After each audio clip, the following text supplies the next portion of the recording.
네, 18대 박근혜 대통령 취임식이 오는 25일 열리게 됩니다. 이에 따라서 신성장 동력 수혜주 어떤 것들이 있는지 많이 관심받고 있는데요. 객장 여자에서 자세하게 살펴보도록 하겠습니다. 먼저 스마트 인프라 수혜주로는 통신주들이 꼽히고 있습니다. SK텔레콤과 엔텔스, KT와 LG유플러스, SK브로드밴드 등이 관심을 받고 있고요. 스마트 홈 네트워크로는 KTH가 스마트 교육 헬스 그리드, 각각 웅진싱크빅과 JVM, LS산전이 선정됐습니다.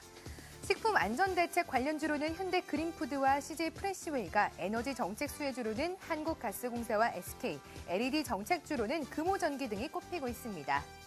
과연 객정의 미녀 전문가들은 이런 종목들 가운데서 어떤 종목 가장 또 유망하게 보고 있을까요? 네 곳의 의견부터 확인해 보도록 하겠습니다. 오늘은 메리츠증권의 김소원 대리 의견입니다. 현대그린푸드를 선정했는데요. 식자재 유통부문의 지속적인 성장이 기대됩니다. 동양증권 금융센터 삼성역 지점의 박진희 차장은 LS산전을 제시했습니다. 실적 개선 역시나 기대가 되고요. 수혜가 지속될 것으로 보고 있습니다. 한화투자증권 서초지점의 송은혜 대리 역시 현대그린푸드를 선정했습니다. 외국인의 순매수가 꾸준하고 1분기에 수익이 개선될 것으로 기대하고 있습니다. HMC투자증권 목동지점의 임수연 대리는 KT에 관심을 갖고 있습니다. 4분기 실적이 저조했음에도 불구하고 개선 가능성이 부각되고 있는 것으로 평가했습니다. 이분의 의견 좀 더 자세하게 살펴볼까 합니다. 한화투자증권 동대문지점 신보람 대리입니다. 안녕하세요. 네, 안녕하세요. 네, 새 정부 출범을 앞두고 있습니다. 과연 어떤 종목 가장 유망하게 보고 계시나요? 네, 저는 SK텔레콤 한번 골라봤습니다. LTE가 보급이 굉장히 좀 많이 됐었죠. 특히 2012년에 그 과도기를 좀 거친 것 같은데요. 2013년 들어서 영업 정지 조치에 따라 이 마케팅 비용 같은 경우에는 전년 대비해서 굉장히 큰 폭으로 감소될 걸로 예상되고 있습니다.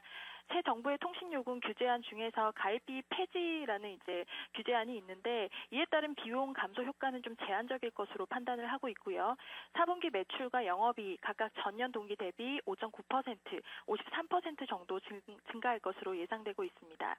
네, 이번 주 7% 수익률 노려볼 만한 주간 공략주 소개받도록 할게요. 어떤 종목이신가요? 네, 포스코 말씀드릴 텐데요.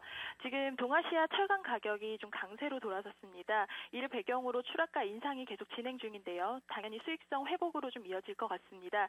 열연의 경우 유통량 인상분이 2, 3만 원 정도, 이에 이어서 내년 용도도 5만 원 정도 인상 시도하고 있고요. 이로 인해서 포스코 1분기 연결 매출액과 영업이익은 각각 14조 6천억과 1조 1,300억 정도 기록할 것으로 기대를 모으고 있습니다. 제품 가격 상승 영향으로 인해서 별도 영업이익률은 3년 만에 증가세로 전환일 좀 기대를 모으고 있는데요. 이런 부분 때문인지 기관의 연속 순매수가 좀 돋보입니다. 2월 들어서는 외국인도 동시에 순매수에 좀 가담을 했고요.